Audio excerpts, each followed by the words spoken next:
इतिहास गवाह है कि दुनिया के बड़े बड़े युद्ध हथियारों से नहीं बल्कि दृढ़ मनोबल और आत्मविश्वास से जीते गए हैं। नेपोलियन ने कहा था, सेना का मनोबल उसकी शारीरिक ताकत से 3 गुना ज़्यादा होता है। आज मैं आपको 1971 में भारत पाकिस्तान के एक ऐसे ही युद्ध के बारे में बताने वाला हूं,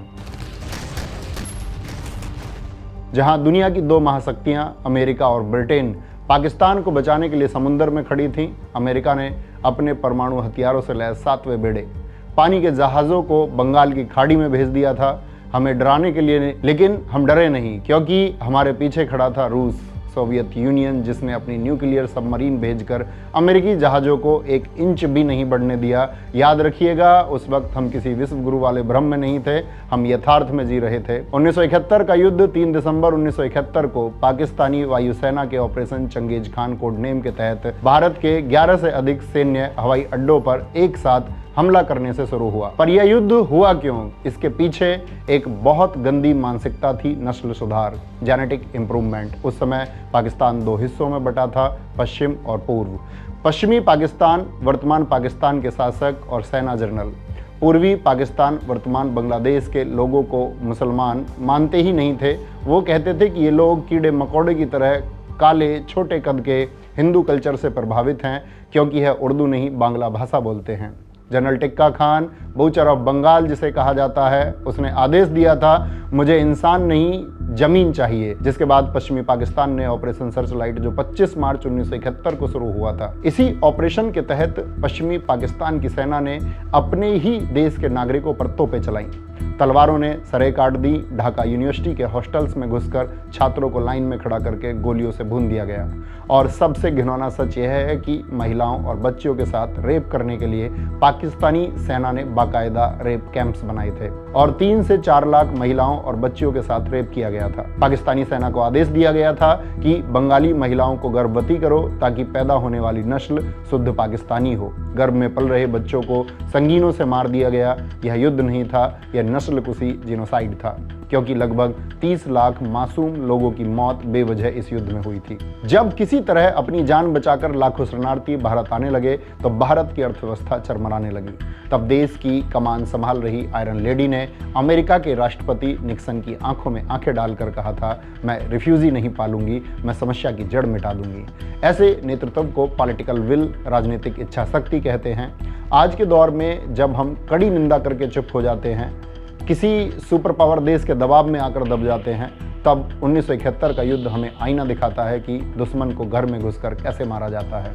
उस समय सेना की कमान सैम मानेकशॉ के पास थी। वो जनरल जो सरकार को भी ना कहने की हिम्मत रखते थे। आपको पता होना चाहिए, दूसरे विश्व युद्ध में बर्मा के मोर्चे पर लड़ते हुए सैम मानेकशॉ के पेट में 9 गोलियां लगी थी। उनकी आंतें बुरी तरह घायल थीं। लेकिन जब डॉक्टर ने इलाज करते समय पूछा कि कैसे हुआ, तो सैम ने हंसते हुए कहा था, कुछ नहीं, एक खच्चर ने लात मार दी। जिस कमांडर का जिगर इतना फौलादी कि वो मौत को चकमा दे सकता है, उसे पाकिस्तान क्या डराता।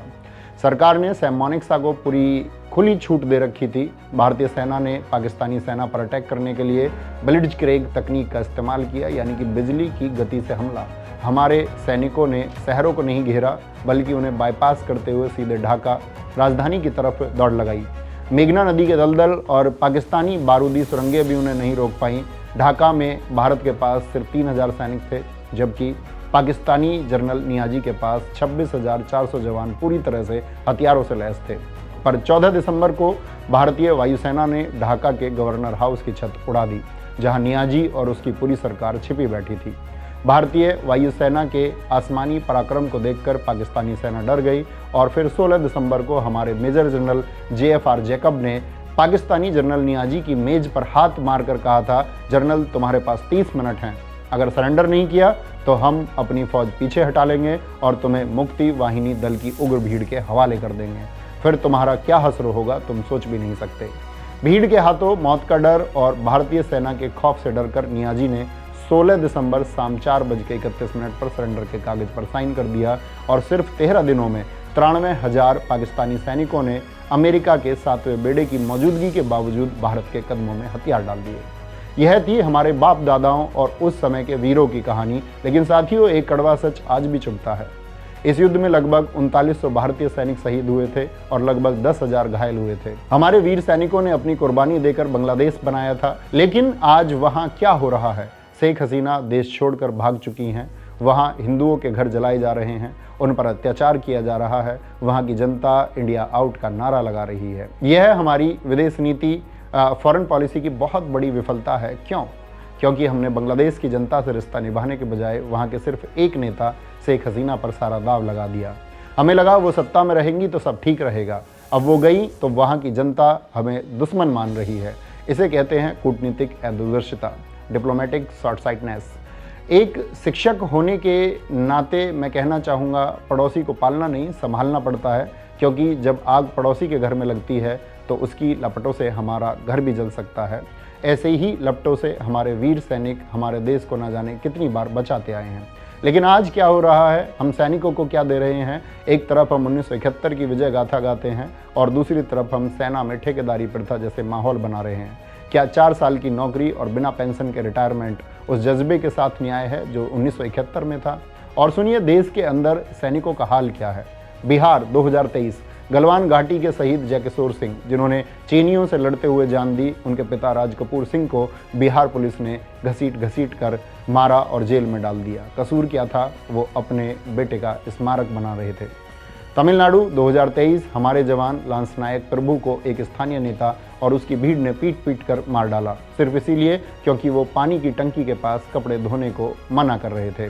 एक फौजी जो बॉर्डर पर नहीं मरा, उसे उसके ही देश के नेताओं ने मार दिया।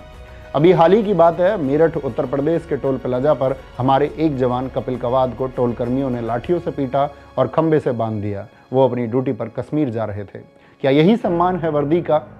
अभी सितंबर 2025 में लद्दाख के शेर हवलदार तिशांग थारचीन, लद्दाख स्काउट्स का वो जांबाज जिसने 1999 के कारगिल युद्ध में पाकिस्तान की गोलियों का सामना किया, 1996 से 2017 तक देश की सेवा की थी, जब वो अपने हक के लिए लद्दाख के अधिकारों के लिए सड़क पर उतरे। जिस सीने को दुश्मन की गोली नहीं भेद पाई थी, उसे हमारे अपने ही देश की पुलिस ने गोली से छलनी कर दिया। आए दिन वीडियो आते हैं जहां पुलिस वाले वर्दी पहने सैनिक को थप्पड़ मार रहे हैं। आज़ादी के बाद से अब तक 26,000 से ज़्यादा सैनिक शहीद हो चुके हैं, लेकिन जब एक सैनिक छुट्टी पर घर आता है तो उसे अपनी ज़मीन बचाने के लिए पटवारी और थानेदार के पैर पकड़ने पड़ते हैं। क्या यही है वो भारत जिसके लिए सैम मानेकशॉ और 1971 के वीरों ने लड़ाई लड़ी थी? शायद नहीं, क्योंकि आज देश के लिए बहाया गया सैनिकों का अपना खून नेताओं के लिए वोट की स्याही बन गई है। आज के नेता सैनिकों के शहादत पर शोक व्यक्त नहीं करते, बल्कि जगह जगह पोस्टर लगाते हैं और चुनाव जीतने के लिए भी कभी सर्जिकल स्ट्राइक तो कभी ऑपरेशन सिंदूर को अपने मैनिफेस्टो में बेचते हैं। ऐसे नेता सैनिकों को देश का प्रहरी नहीं बल्कि अपने चुनाव प्रचार का पोस्टर समझते हैं। आपको याद है 2019 का चुनाव, प्रधानमंत्री जी लातूर महाराष्ट्र की रैली में खुलेआम कहते थे, क्या आपका पहला वोट बालाकोट में एयर स्ट्राइक करने वाले वीर जवानों के नाम समर्पित हो सकता है? क्या आपका पहला वोट पाकिस्तान के बालाकोट में एयर स्ट्राइक करने वाले वीर जवानों के नाम समर्पित हो सकता है क्या? सोचिए, जिस पुलवामा हमले में 40 जवान शहीद हुए हों, उसे चुनावी मुद्दा बना दिया गया। शहीदों की चिताओं की राख ठंडी भी नहीं हुई थी कि उन पर वोटों की रोटियां सेकी जाने लगी। अभी मई 2025 में जब ऑपरेशन सिंदूर हुआ तो सरकार ने अपनी पीठ थपथपाने के लिए पूरे देश में होर्डिंग्स लगा दिए। क्या यह राष्ट्रवाद है या शहीदों के खून का सौदा? 1971 में सरकार सैनिकों के पीछे खड़ी थी, आज की सरकार सैनिकों की लाशों पर खड़ी है। हमें वो भारत चाहिए जहां ऑपरेशन सिंदूर या सर्जिकल स्ट्राइक सेना का गौरव हो, किसी नेता का इलेक्शन कैंपेन नहीं। 16 दिसंबर को विजय दिवस मनाइए, लेकिन यह मत भूलिए कि फौज तोपों से नहीं, फौजी के सम्मान से चलती है। अगर आप एक जागरूक नागरिक हैं तो सवाल पूछिए, अब सही गलत का पहचान करना सीखिए, क्योंकि मौन रहना भी एक तरह की गद्दारी है। जय हिंद, जय भारत, जय मां सरस्वती।